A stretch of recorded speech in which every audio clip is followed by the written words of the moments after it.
Hello बच्चों, welcome back to our YouTube channel education point coaching classes. और आज हम करेंगे worksheet number 73 of class 9th, जो कि चैप्टर 7 ट्राइंगल्स से है।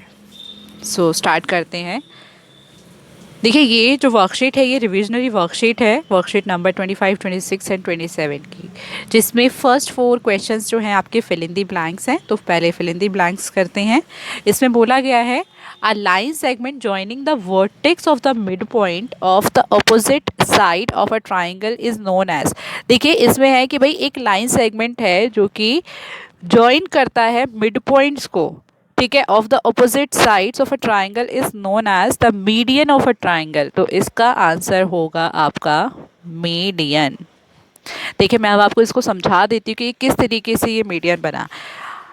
क्वेश्चन के हिसाब से अगर बोला जा रहा है कि भाई जो कि ट्राइंगल के मिड पॉइंट्स को ज्वाइन करता है, ठीक है ना, line segment joining the vertex of the mid point of the opposite side of a triangle, ठीक है। देखिए, जैसे आपको पता है कि ये इसका मीडियन है। मीडियन क्या होता है? रेशो 1:1 में डिवाइड कर देता है साइड को।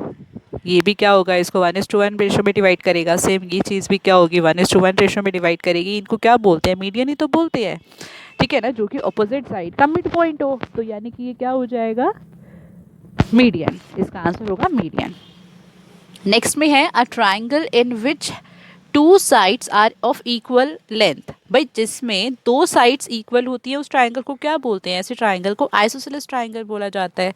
सो इसका आंसर होगा आपका आइसोसेलेस ट्राइंगल। नेक्स्ट में है dash is the longest side among all the sides of a right triangle. देखिए, राइट एंगल ट्राइंगल के अंदर सबसे जो लंबी साइड होती है, लॉन्गेस्ट साइड होती है, उसको हाइपोटेन्यूज कहा जाता है। तो इसमें आ जाएगा आपका hypotenuse. Each angle of an equilateral triangle is. देखिए, इक्विलेटरल ट्राइंगल के सारे एंगल्स आपके इक्वल होते हैं। इसका मतलब उसके सारे एंगल 60 डिग्री के होंगे, क्योंकि 60 + 60 + 60 कितना हो जाएगा? 180 डिग्री। और ट्राइंगल में एंगल सम प्रॉपर्टी हम जब लगाते हैं तो इसका मतलब उसके सारे एंगल्स का सम 180 डिग्री होता है। अब क्वेश्चन नंबर 5 से लेके 8 तक आपको चूज करने हैं करेक्ट ऑप्शंस, ठीक है। तो अब देखिए, इसमें आपको फर्स्ट क्वेश्चन दिया हुआ है in a right angle triangle A B C, angle B पे 90 डिग्री है। तो पहले हम इसको ना ड्रॉ कर लेते हैं। देखिए, ए बी सी एक राइट ट्राइंगल है जिसमें बी पर 90 है। इसका मतलब यहाँ पर बी हो गया आपका, ठीक है जी। आप ए और सी कहीं पे भी लिख लीजिए। अब बोला क्या है कंडीशन इसमें? Then which of the following is true. देखिए, जो पाइथागोरस थ्योरम होती है, ये आपने पहले भी पढ़ी हुई है। पाइथागोरस थ्योरम क्या होती है? जो लॉन्गेस्ट साइड होती है, देखिए ये हाइपोटेन्यूज होता है, ये बेस होता है, और ये आपका होता है परपेंडिकुलर। तो अकॉर्डिंग टू पाइथागोरस थ्योरम होता है आपका कि hypotenuse square is equals to base square plus perpendicular square, right. तो अगर मैं इसको साइड्स के अकॉर्डिंगली लिखूँ तो हाइपोटेन्यूज तो ए सी है, तो ये आ जाएगा A C square is equals to base आपका हो जाएगा बी सी एंड परपेंडिकुलर आपका हो जाएगा ए बी स्क्वायर। तो इसका मतलब ये कौन सा ऑप्शन इसमें से करेक्ट है देख लेते हैं। देखिए, फर्स्ट बोला A B square is equals to B C square plus A C square, no, incorrect. Second option is A C square is equals to A B square plus B C square, yes, ये वाला option correct है इसका। तो इसका option B is correct. इसके बाद इसका question number 6 है how many maximum altitude does a triangle have. तो देखिए, अब इसके अंदर मैं आपको ना यहाँ पे ऑल्टीट्यूड में और मीडियन में एक फ़र्क बताना चाहूँगी। देखिए, मीडियन क्या होता है? जो बेस को 2 इक्वल पार्ट में बांटते हैं। जैसे आप देख रहे हो, अगर मैंने यहाँ से ये मीडियन ड्रॉ करा है ना, तो ये जो इसके ऑपोजिट साइड है जिस पे मीडियन ड्रॉ हो रहा है, ये इस साइड को 1:1 रेशो में बांटेगा, मतलब इक्वल रेशो में डिवाइड कर देगा, इक्वल पार्ट में डिवाइड करेगा। बट जो ऑल्टीट्यूड होता है वो क्या होता है? देखिए, ऑल्टीट्यूड होता है आपका, जैसे मान लीजिए ये यहाँ से परपेंडिकुलर डलना 90 डिग्री का एंगल, इसको ऑल्टीट्यूड कहा जाता है। तो एक ट्राइंगल की भाई इस वर्टेक्स से एक परपेंडिकुलर डल गया, एक यहाँ से डल सकता है और एक यहाँ से डल सकता है। इसका मतलब इसके कितने ऑल्टीट्यूड हो सकते हैं? ट्राइंगल के मैक्सिमम से मैक्सिमम 3 ऑल्टीट्यूड्स हो सकते हैं। सो इसका ऑप्शन सी करेक्ट है। क्वेश्चन नंबर 7 में बोला है in a right angle triangle A B C, जिसमें बी पे राइट एंगल है, मतलब सेम यही फिगर है इसकी। बी सी आपको दिया हुआ है 3, इसी फिगर में कर लेते हैं। देखिए, ये हो गया 3 सेंटीमीटर और आपको ए सी दिया हुआ है 5 centimetre. A C is 5 centimetre. Then the length of A B, आपको ए बी की लेंथ निकालनी है, मतलब इसकी। तो हम इसी में ही लगा लेते हैं, ठीक है ना। ये पाइथागोरस थ्योरम हमने यहाँ लगाई थी। ए सी की वैल्यू है 5 इज इक्वल्स टू में B C is 3, A B हमें निकालना है। फाइव स्क्वायर होता है आपका 25, 5 × 5, 3 स्क्वायर हो गया 3 × 3 9, प्लस में ए बी स्क्वायर, ये 9 इधर प्लस हो रहा है, सामने जाके आपका माइनस हो जाएगा, तो ये आपका आ गया देखिए 16 is equals to A B square. तो ए बी आपका कितना आ जाएगा, देखिए स्क्वायर सामने जब जाता है तो वो अंडर रूट बन जाता है, इसका मतलब ये आपका हो जाएगा +-4। जब भी रूट से बाहर नंबर निकलता है तो प्लस माइनस दोनों में होता है, बट हमें कोई भी साइड नेगेटिव तो हम नहीं ले सकते, तो इसमें इसका आंसर आ जाएगा 4 सेंटीमीटर। नेगेटिव निगलेक्ट हो जाएगा, तो हम देखते हैं इसमें 4 सेंटीमीटर कौन सा ऑप्शन है। इसका ऑप्शन ए ही हमारा क्या है, 4 सेंटीमीटर, मतलब इसका ऑप्शन ए क्या है, करेक्ट ऑप्शन है। 8th क्वेश्चन है, in a triangle if we join a vertex to a point and opposite side which divides that the side in the ratio 1:1, then what is the special name of that line segment. देखिए ये तो बिल्कुल same simple first वाले की तरह ही हो गया। इसने बोला है एक ट्राइंगल के अंदर if we join a vertex to a point and opposite side which divides a line segment in the ratio 1:1। भाई एक ऐसा वर्टेक्स, ऐसी लाइन जो किसी वर्टेक्स से जा रही है और दूसरी साइड को जो कि 1:1 रेशो में डिवाइड कर रही है, उस लाइन सेगमेंट को क्या बोलते हैं, मतलब ये वाला लाइन सेगमेंट, इसको क्या बोलते हैं, मीडियन बोलते हैं। इसका मतलब इसका ऑप्शन ए क्या है, करेक्ट हो गया। क्वेश्चन नंबर 9 में है, find angle x in each figure. आपको सारे फिगर्स में एंगल एक्स निकालना है। अब ये जो यहाँ पे डबल डबल ये जो आप देख रहे हो इक्वल्स के साइन बने हुए हैं, इसका मतलब है ये दोनों साइड्स इक्वल है। तो अब 1 बाय 1 इसके सारे पार्ट करते हैं। देखो हमें पता है कि ये वाला साइड जो है इसके इक्वल है, तो आपको पता है कि opposite angles are equal, right, sides opposite to angles opposite to equal sides are equal. इसका मतलब भाई अगर ये वाला एंगल एक्स है तो ये वाला भी क्या हो जाएगा, एंगल एक्स हो जाएगा। ठीक है, अगर हम इनको नाम दे दें तो हमारे लिए थोड़ा आसान हो जाएगा काम। हमें पता है कि भाई ए बी और बी सी इक्वल दे रखे हैं, ये गिवन है। ठीक है जी, ए बी के सामने का एंगल अगर हमें देखना है तो ए बी के सामने जो एंगल है वो सी है। ठीक है ना, ए बी के सामने ये वाला एंगल है जिसमें ए और बी नहीं आएगी, तो ये हो गया एंगल सी। और बी सी के सामने अगर हम देखें तो ये आपका एंगल ए इक्वल है।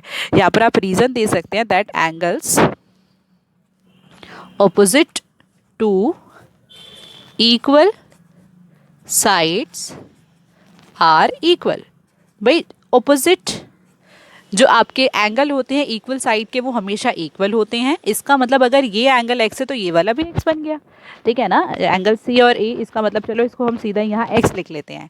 अब अगर मैं इस ट्राइंगल में एंगल सम प्रॉपर्टी लगाऊं इन ट्राइंगल ए बी सी, तो ये क्या आ जाएगा, देखिए एक एंगल एक्स हो गया, दूसरा भी एक्स हो जाएगा, और तीसरा ये 90 डिग्री है, राइट एंगल ट्राइंगल है, is equals to 180 degree by A S P.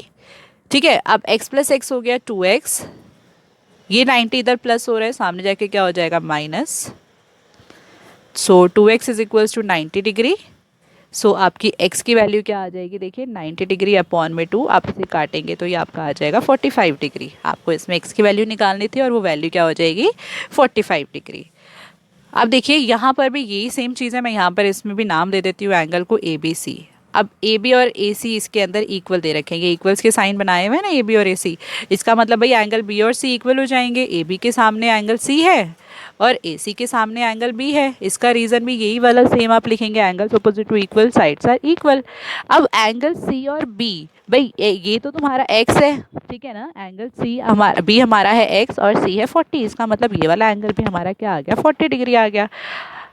हमें एक्स की वैल्यू निकालनी थी तो ये हमारा एंगल कितना आ जाएगा 40 डिग्री, सिंपल। थर्ड पार्ट के अंदर हमें क्या बोला हुआ है, ये है देखो x और ये 45 दिया है, ये दोनों साइड्स इक्वल दे रखी हैं, नाम दे देते हैं इसको भी। वैसे ये तो आप बिल्कुल ही सीधा सीधा बता सकते हैं ये 90 डिग्री होता है, लेकिन इसको फिर भी अगर आप पूरा करके दिखाना चाहते हो तो देखो कैसे करेंगे। इसको हम लिखेंगे भाई कि ए बी तो इस बी सी के इक्वल दिया हुआ है, ये क्वेश्चन में ही गिवन है ए बी और बी सी इक्वल है। अब A B and B C अगर इक्वल है, ए बी के सामने जो हमारा एंगल है वो सी है और बी सी के सामने जो एंगल है वो ए है, राइट। इसमें भी रीजन आप यही लिखेंगे, angles opposite to equal sides are equal. ठीक है, रीजन लिख लेना, रीजन बहुत इंपॉर्टेंट है। इसके बाद हम क्या करेंगे, देखो अगर एंगल सी हमारा 45 है तो एंगल ए भी 45 हो जाएगा, भाई एंगल ए निकल गया। अब हम इस ट्राइंगल में लगाते हैं एंगल सम प्रॉपर्टी। जब हमें ट्राइंगल के दो एंगल पता होते हैं तो तीसरा पता लगाने के लिए ए एस पी लगाई जाती है।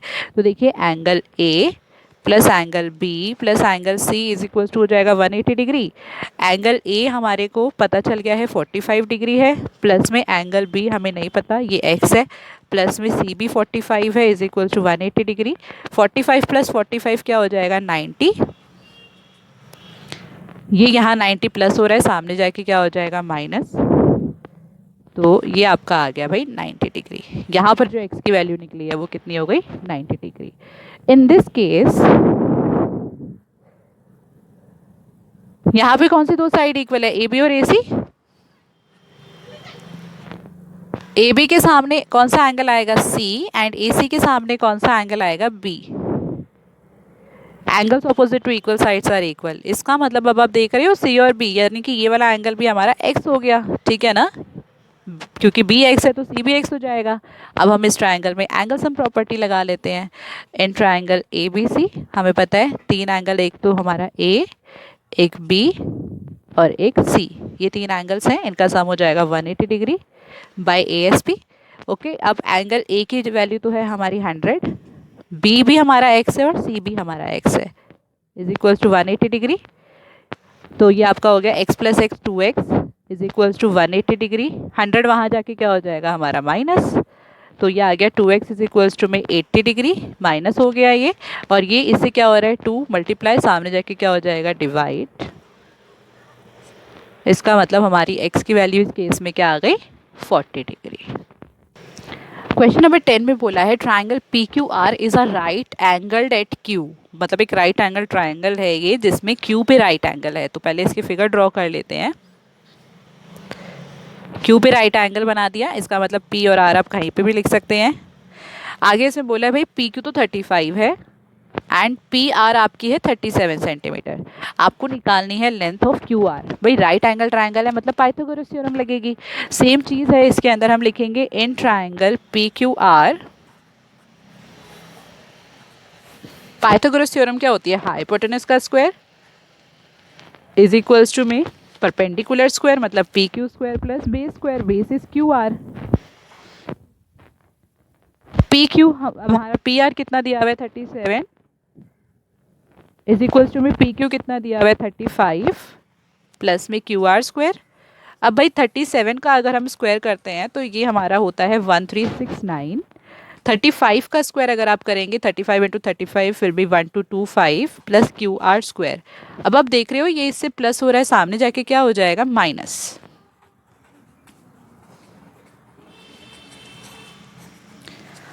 अब भाई इनको अगर हम माइनस करते हैं तो ये हमारा देता है 144 इज इक्वल्स टू में क्यू आर स्क्वायर। अब भाई ये स्क्वायर सामने जाके क्या हो जाएगा आपका स्क्वायर रूट बन जाएगा। अब 144 किसका स्क्वायर होता है ये तो आप सभी को पता होगा, ये 12 का स्क्वायर होता है। वैसे तो ये रूट से बाहर निकले तो ये प्लस माइनस दोनों में होगा, बट मैंने अभी आपको बताया कि जब हमारी कोई साइड की बात होती है तो वो कभी भी नेगेटिव नहीं हो सकती। इसका मतलब जो इसमें क्यू आर है वो आपका आ जाएगा 12 centimetre. The length of Q R is 12 centimetre. Thank you so much for watching this video. Please